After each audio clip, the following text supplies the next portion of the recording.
Well, hey, Gundam Maniacs, welcome to another episode of Gundam Explained.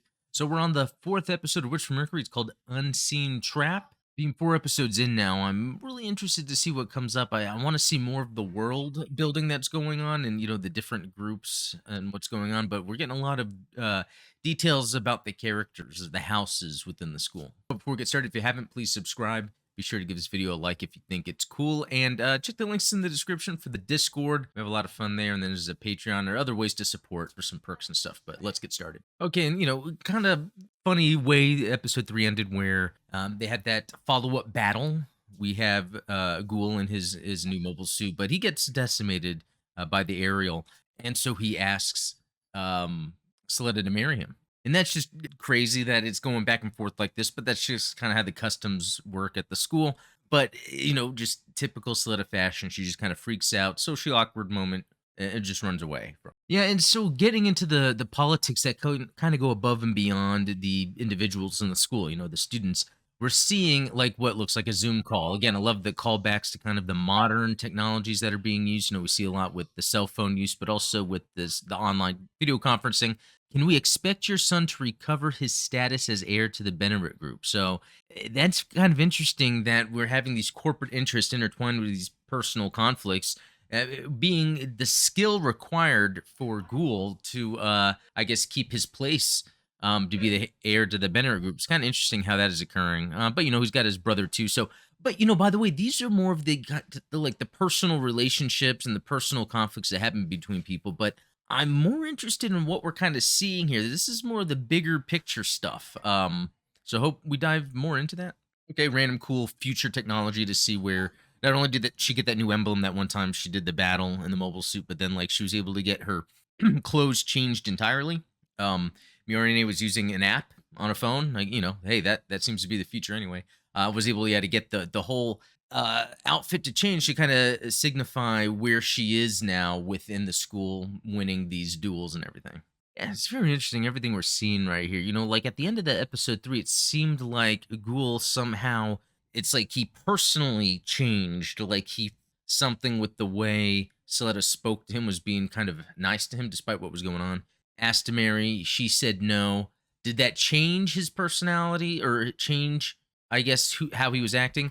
Was that kind of a front? Is it more of his father's expecting him to marry her anyway, and he just doesn't want to have to go through, but he's faking it? It's kind of interesting with this character here, and it kind of stands still with the last episode where he's really just being taken advantage of by his father. It's really hard for him to really find his own place because he's having to navigate being forced to do things a certain way. Okay, this starts getting pretty cool. We've seen this trainer. I think it's called the Demi Trainer. We've seen like the Gunpla. We've seen the trailers. We've seen where it kind of in the prologue, I think, and throughout a little bit. But now we're seeing them really in use, and they're very cool. They, it's a mobile suit designed in the Gundam universe, and it has sort of like a Zagok at guy look to it. But it's very interesting. What we'll see further on are the modular hands. So it seems like whenever weapons need to be changed or different hand types, there's kind of like this chain base or the hanger bay that they would go into, put their arm onto something, it would take it off and add another one. Again, reminds me of like Zagok at guy. But interesting that the kind of the gripping hand, just a 3-fingered system. I think it's cool. And so I like the setup here is I guess there's some training exercises that the students partake in, and it's just, I guess, certain activities when inside this trainer mobile suit. Just want to call out the Haro, really cool, different ways we're seeing Haro integrated within the show. I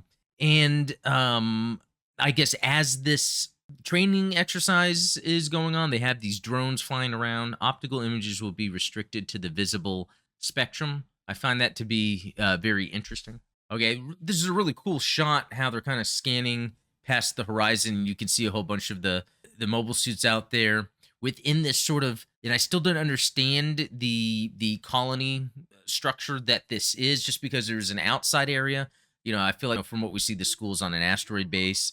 So interested to get more of a look of this colony area, but kind of cool that we're getting inside and we're kind of seeing the designated area that mobile suit activities would take place. A cool shot seeing, multiple trainers, different colors could denote different things. Just kind of cool seeing them in this real world use. Okay, just kind of a cool close up look so we can get some detail. Yeah, I think it really picks up, more of those Xeon sensibilities, mainly because of, the dome shape, the mono eye, and even like kind of seeing that shoulder shield going on, and even the other side, kind of the way the shoulder has this functionality outside of just being a shoulder. So yeah, very cool design there. Okay, so we're following one of the characters, Choo Choo. Reminds me of the character in that Edge Runners Cyberpunk. It's anime schoolgirl character, I guess. With the pink big hair, and it kind of has like a edge, aggressive edge to her. But yeah, she's going through the training. Something occurs where the monitor just goes black all of a sudden, so she can't see what's going on. She ends up triggering a mine and failing. So it's kind of interesting. Like, is something going on here?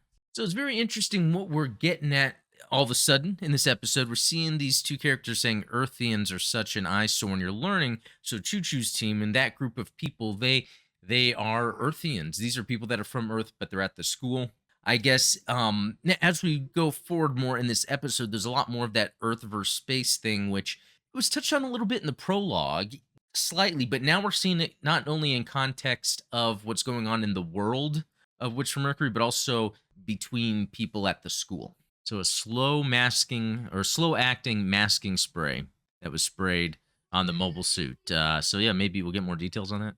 Okay, so with Soletta's training, she failed because she didn't have engineer and support team. I guess two others that this kind of goes back to what they were talking about in some previous episodes about there's like the social status that is involved with having a mobile suit and the activities you partake in within the school. And part of that is kind of having a team alongside your mobile suit, not really your mobile suit, but your training mobile suit. So, okay, we've already got past this layer of the students battling with their own mobile suits as far as like a Gundam or a custom suit made by one of these groups out there, part of the Bennett group.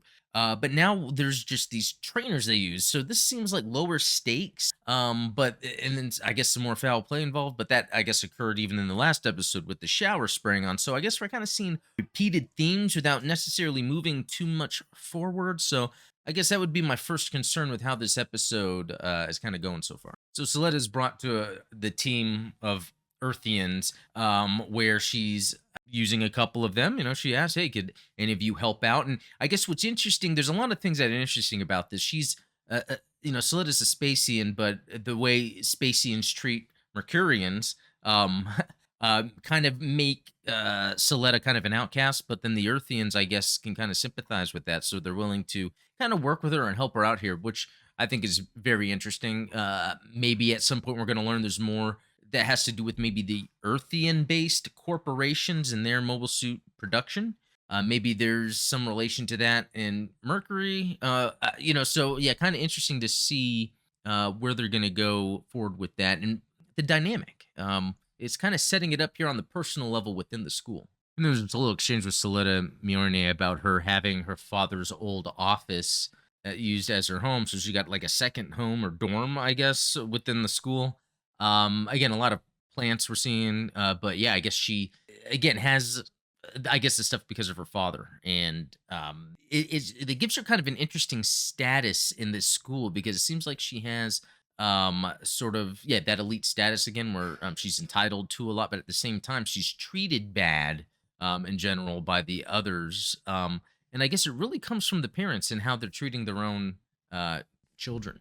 Okay, well, so here's where we start seeing some interesting shots that have to do with riots. This kind of Earthian, Spacian kind of conflict occurring, but outside of the school. Kind of a cool shot here because they're seeing someone with the lightsaber kind of directing the mobile suits as they're moving forward. So yeah, someone's holding a sign there. We want economic independence.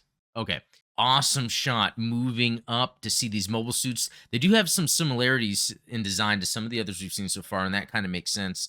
I love this kind of like purple iridescent look it's kind of giving off with the visors. It looks very cool. Mobile suit teams are authorized to use gas shells. They're even saying, I guess this is like some sort of poverty and food crisis that is occurring.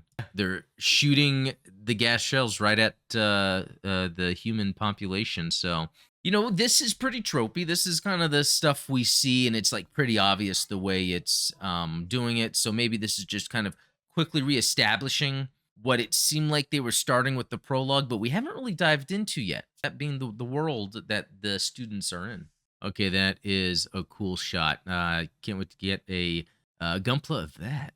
Really cool shot. Just being able to see like the city, seeing some mobile suits flying into on those carrier vehicles that they have. So okay, cool. We're expanding on the world, seeing mobile suits used outside of the school. All right, just wanted to again. They're using kind of the news, the fake in universe news to kind of discuss like ongoings within the world. We're seeing liberty and equality for Earthians, justice and peace for Earthians, Spacian capitalism kills Earthian workers. So yeah, there's that thing where people in space are kind of that upper class, the capitalists, the people that have most of the wealth, and it looks like that worker class happens to do with Earth. So we're really getting it spelled out. What really this conflict is, and again, it's not something we haven't seen before. It's just another Gundam universe and another, I guess, angle to come at that story. Quickly, just pointing out the alien on the dude's T-shirt. I kind of like how that makes the Greys canon in this universe. Is that true? I don't know. All right, and so again, with the character Choo Choo, she's using her tablet to speak with people from where she's from down on Earth, and I guess they're talking about the Earth for Spacians ordeals occurring. Now we're getting more character development from Choo Choo to kind of see, what the inner workings of that conflict are. So I find this interesting because it's nighttime in her PJs. Soletta's looking, studying for the exam. And Mjolnir gets up and is like, "Oh, what are you doing? It's late." So am I to assume then that they were spending the night with each other? Is that how far forward they are in this relationship, or is that wrong to assume? And just kind of curious what the characters are really doing, because this can establish then decision making in the future for characters if they're maybe dependent on their feelings of others. But yeah, when we hear a little more from Soletta, I guess she kind of has this goal. Again, it's this childlike goal. It goes against what the goal her mom has for her that we learn of from the light novel. But Soletta wants to be able to have schools on Mercury. She says from Mercury, there's not really schools. It's not really, I guess, probably from what we hear, it's not really the best environment to raise a kid or for kids to be raised in. And I think she wants to be able to change that. She wants to make it what it could have been for her, even though Soletta seems like she is happy. So right there, we're getting some of the motivation of Soletta there. And we see more of that Spacian Earthian conflict going on. Mjolnir is pointing out how they're always being called turds, the Spacians, and you hear that a lot in this. But it is interesting because Mjolnir is also an outcast, along with the Earthians, so you can see why these characters are working with each other. Although I see kindness in some of the other characters we meet along the way too, and even Ghoul seems like he's kind of stuck in having to be a certain way. I almost feel like all these characters would really get along. But yeah, let's see what happens. Okay, so it's the makeup time for this sort of training, right? So now that Scylla's got her team, she's out going through the training, she's getting guided by Mjolnir, and then it happens again. The screen goes black. I guess because of that prank from earlier. Again, maybe there's more information on that, and I haven't picked it up, or I will as we get closer to the end. But what then seems to happen is because that happened, they're like, well, let's do a redo. And then Mjolnir is saying, well, yeah, students are allowed redos, but then they just keep redoing and redoing. And I guess Choo Choo's waiting to go, and she can't go because they continue to do these redos. And eventually, Sletta gets to the point where she's like, nah, I give up. Now, see, the right there, they were just showing gun hand, or I guess kind of switching, the modular hand system. That was pretty cool, and it kind of gave it more of that at guy look, or Zagok. Okay, so I was saying some people are nice, but there's a couple Spacians that are pretty mean and just saying bad things about the Earthians. Chi didn't have it; just went up and decked them. Yeah. So when we saw those aggressive tendencies from her earlier, she can act on it when necessary. Also, while we're seeing someone get decked in the face, have to point out the Haros on the scooters. Love it. That's just cool. And so I guess we're getting to maybe discover who was kind of doing those pranks with the mobile suits, putting that slow acting kind of cover, that spray on. I guess this, Soletta and Mjolnir are, or Soletta and Choo Choo are kind of in the same position, even Mjolnir, where they would be have these pranks actually pulled on them. So yeah, I guess not only were we kind of seeing in the grand scheme of things between the Earth sphere and those on Earth, we're seeing where there is conflict between the Spacians or Earthnoids or Earthians. Okay, so I've probably been using that interchangeably, but haven't realized. Got to get used to the new Spacians instead of Space Noids, Earthians instead of Earthnoid. But anyway, we're seeing that conflict throughout the Earth sphere and within individual characters, even students, so younger people dealing with this. Okay, just wanted to show off this shot. Just really cool to see what that demi trainer looks like when the cockpit is opened and it has that lift for someone to get onto to go down quickly. So I like the little mobile suit details like that. And at this point, Soletta is being asked to join Earth House. Now, I'm going to be honest, I don't understand how the houses completely work, except there are those that already have a high status within the school and maybe their parents are part of some group, so they already have this status. So what does it mean for Soletta not having her own house in the first place? Maybe for Mercury, but joining the Earth House. Curious to see how that plays out. All right, and there we have it. Pretty interesting episode. I think the trainer thing, while cool for the world building, I don't think the stakes were at a level that we've already been seeing with students' own mobile suits and marriage being on the line. This is sort of just some training that Soletta failed, but then she's able to retake it over and over and over, and then she even failed it, and they're going to retake it again. So yeah, the stakes are a little weird, but instead, what this episode seemed to do is kind of fill in more motivation-based story in terms of what's going on in the world and individuals within the school. So we're seeing a lot of this conflict between Space Noids, or actually the Spacians. I got to get that right. Spacians and Earthians.